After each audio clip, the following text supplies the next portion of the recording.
Con questo decreto estendiamo a partire dal 15 di ottobre l'utilizzo del Green Pass a tutto il mondo del lavoro, pubblico e privato. Poi su questi temi si intratterranno chiaramente il Ministro Brunetta e il Ministro Orlando. Lo facciamo per due ragioni fondamentali. La prima è rendere questi luoghi più sicuri, perché il Green Pass è uno strumento di libertà che ci aiuta a rendere questi luoghi più sicuri, e la seconda ragione è quella di rendere ancora più forte la nostra campagna di vaccinazione. Con il decreto approvato renderemo anche più capillare la rete delle farmacie attive e capaci di somministrare tamponi, test antigenici rapidi nel nostro Paese. Inoltre voglio ricordare velocemente che la disposizione normativa di questo decreto prevede che i tamponi, i test antigenici, saranno gratuiti soltanto per le persone esenti per ragioni sanitarie, secondo la circolare che è già stata emessa dal Ministero della Salute. La novità di questo provvedimento che abbiamo approvato oggi, prima in cabina di regia e poi in Consiglio dei Ministri, è che è una strategia universalistica, cioè andiamo a toccare tutto il mondo del lavoro, pubblico e privato. E per quanto riguarda il lavoro privato dipendente e autonomo. È un insieme di 23 milioni di lavoratori, sono 3.200.000 pubblici e 14.700.000 privati.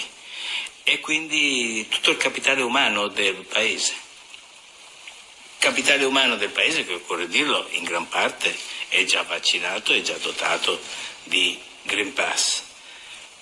Perché allora questo provvedimento? Perché con questo provvedimento noi vogliamo accelerare la dinamica fisiologica delle vaccinazioni, che è già stata illustrata con questo grafico dal commissario Figliuolo, che prevede già giornalmente 200-250.000 nuovi vaccinati al giorno e che fisiologicamente ci dovrebbe portare a metà del prossimo mese oltre l'81-82% dei vaccinati, ma che non basta ancora per raggiungere quella che è stata chiamata l'immunità sociale, la vecchia immunità di gregge. Andiamo a leggere i giornali. Cominciamo come sempre dalla prima pagina del Resto del Carlino. Il titolo: gli insegnanti e gli alunni ebrei esclusi dalle scuole a datare dal 16 ottobre. I giudici sono sospesi dall'esercizio della libera docenza e cessano di far parte delle accademie, degli istituti e delle associazioni culturali. No, scusate, forse ho sbagliato il giornale. Questo è qualche decennio fa, però. Che è successo? Non è che cambia di molto, però, nel senso che il 16 ottobre, ma qua sarà il 15, dal 15 ottobre 4 milioni di persone, tra cui insegnanti, non potranno più andare a scuola, eccetera, quindi più o meno, però è capitato così, insomma, c'è finito questa vecchia prima pagina di qualche decennio fa, non finì bene. So first of all, I can announce that by Friday the 15th of October, every single authorised worker that is on that authorised worker list, whether they be in Melbourne or in regional Victoria, will need to have had at least one dose of a COVID-19 vaccine.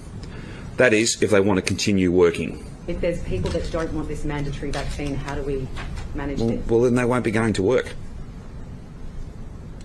Okay. It's very, very simple. It's very simple. We want to open the place up. I'm not taking lectures on freedom from people who will hold all of us back. Right? We want to be free. We're going to be free. We're going to be open. And the key to that is getting these vaccination numbers up and up and up. Does that mean you don't have confidence in that 80% number anymore?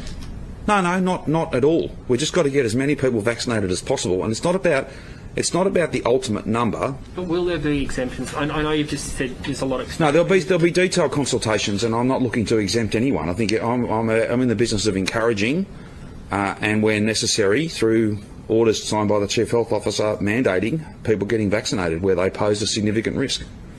There's too much at stake. You will need to be double vaxxed as an authorised worker.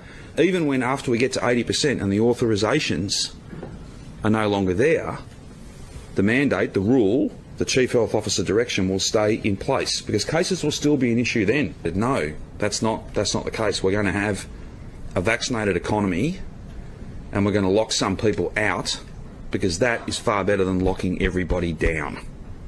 That's the decision that we've made, and I would appeal to people. These vaccines are safe and they work, so please go and get one. Chrystia has outlined what the mandatory vaccination that's in place immediately for federal employees will look like.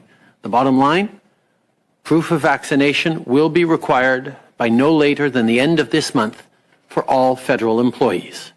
And by mid-November, enforcement measures in place will make sure that everyone is vaccinated. This is about keeping people safe on the job and in their communities.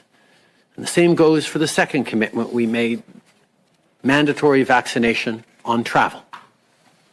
By the end of October, everyone 12 or older on a plane or train within Canada should be fully vaccinated. But by the end of November, if you're 12 or older and want to fly or take the train, you'll have to be fully vaccinated, as will staff. Testing will no longer be an option before boarding. Done the right thing and gotten vaccinated, you deserve the freedom to be safe from COVID-19, to have your kids safe from COVID, to get back to the things you love. And if you haven't gotten your shots yet but want to travel this winter, let's be clear. There will only be a few extremely narrow exceptions, like a valid medical condition. For the vast majority of people, the rules are very simple. To travel, you've got to be vaccinated. These travel measures, along with mandatory vaccination for federal employees, are some of the strongest in the world.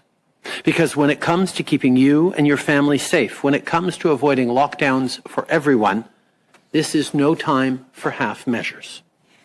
Already, we're delivering on the first of our vaccine commitments, and in the weeks to come, we'll get the job done on a vaccine passport for international travel.